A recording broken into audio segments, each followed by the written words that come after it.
Every day friends. അപ്പോൾ നമ്മൾ ഇപ്പോൾ നിൽക്കുന്നത് യൂണിവേഴ്സിറ്റി ഓഫ് കെമിസ്ട്രി ആൻഡ് ടെക്നോളജിയിലാണ്. അതായത് പ്രാഗിൽ തന്നെ ഉള്ളൊരു ബെസ്റ്റ് യൂണിവേഴ്സിറ്റിയാണ്.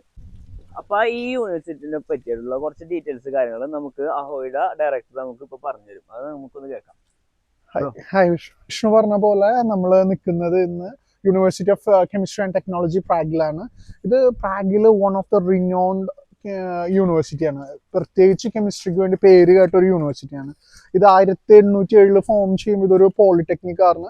പിന്നെ ഇത് CTUവിൻ്റെ ഭാഗമായിരുന്നു. പിന്നീടാണ് ഈ യൂണിവേഴ്സിറ്റി ഈ പേരിലൊക്കെ ആയിട്ട് ഫോം ചെയ്തതും അത് കാലക്രമേണയാണ് ഇതിൻ്റെ പേരിലൊക്കെ ചേഞ്ചസ് വന്നിട്ടുള്ളത്. പക്ഷേ ഈ യൂണിവേഴ്സിറ്റിനെ പറ്റി പറയുകയാണെങ്കിൽ ഇവരെ റിസർച്ച് അങ്ങനത്തെ കാര്യങ്ങളൊക്കെ ഭയങ്കര അടിപൊളിയാണ്. പിന്നെ ഇവരെ പ്രോഗ്രാംസ് എല്ലാം അഫോർഡബിൾ ആണ്. പിന്നെ മോറോവർ ഇത് CTUവിൻ്റെ ക്യാമ്പസിൽ തന്നെയാണ് ഇത് വരുന്നത്. പ്രാഗിലെ നല്ലൊരു ലൊക്കേഷൻ, ലോട്ടിസ്ക എന്ന് പറഞ്ഞിട്ടുള്ള ഒരു ലൊക്കേഷനിൽ തന്നെയാണ് വരുന്നത്. ഇഷ്ടംപോലെ നല്ല നല്ല പ്രോഗ്രാംസുകളുണ്ട്. കെമിസ്ട്രി ഓറിയന്റഡ് ആയിട്ടുള്ള ആൾക്കാർക്കും അല്ലെങ്കിൽ ഫുഡ് ടെക്നോളജി അല്ലെങ്കിൽ ബിസിനസ് റിലേറ്റഡ് ഇങ്ങനത്തെ പല പ്രോഗ്രാംസുകളും ഇവിടെ ഉണ്ട്. അഹോയ് സെപ്റ്റംബർ 2025 അഗ്രസീവായിട്ട് ചെയ്യാൻ പോകുന്ന ഒരു യൂണിവേഴ്സിറ്റിയാണ്. നമ്മൾ ഇവരെ ഇന്റർനാഷണൽ ഓഫീസിനൊക്കെ ആയിട്ട് നമ്മൾ കണക്റ്റഡ് ആണ്.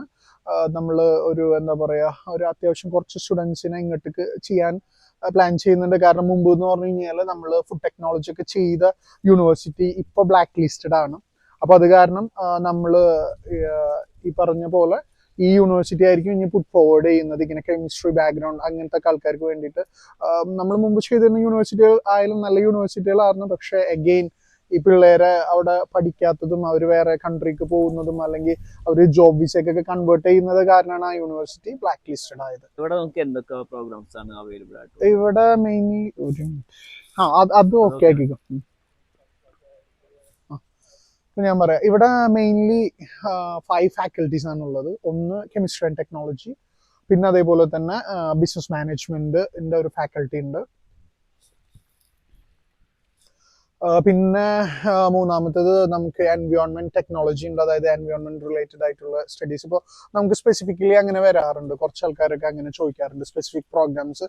അപ്പോൾ അങ്ങനെയുള്ളവർക്ക് പറ്റിയ ഒരു യൂണിവേഴ്സിറ്റി തന്നെയാണ് ഇത്. അടുത്ത ഫാക്കൽറ്റി എന്ന് പറഞ്ഞു കഴിഞ്ഞാൽ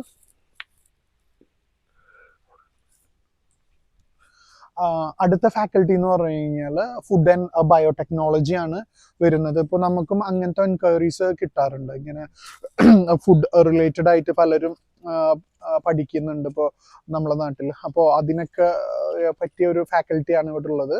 പിന്നെ അടുത്തതെന്ന് പറഞ്ഞു കഴിഞ്ഞാൽ കെമിക്കൽ എഞ്ചിനീയറിംഗ് ആണ്. അപ്പോൾ അതിൻ്റെ ബാച്ചിലേഴ്സും മാസ്റ്റേഴ്സും ഒക്കെ നമുക്ക് അവൈലബിൾ ആണ് ഈ പറഞ്ഞ ഫാക്കൽറ്റിയിൽ. പിന്നെ പൊതുവെ ഫീസ് എന്ന് പറഞ്ഞാൽ അഫോർഡബിൾ ആണ്. പെർ ഇയർ ആകെ വരാന്ന് പറഞ്ഞു കഴിഞ്ഞാൽ ഒരു 2.5 to 2.75 ഉള്ളിൽ ആകെ വരുന്നുള്ളൂ. പിന്നെ അതും ഇതിൽ തന്നെ പേ ലേറ്റർ ഓപ്ഷൻസ് അങ്ങനത്തെ സംഭവങ്ങളൊക്കെ നമുക്ക് ഇതിൽ വർക്ക്ഔട്ട് ചെയ്യാൻ പറ്റും.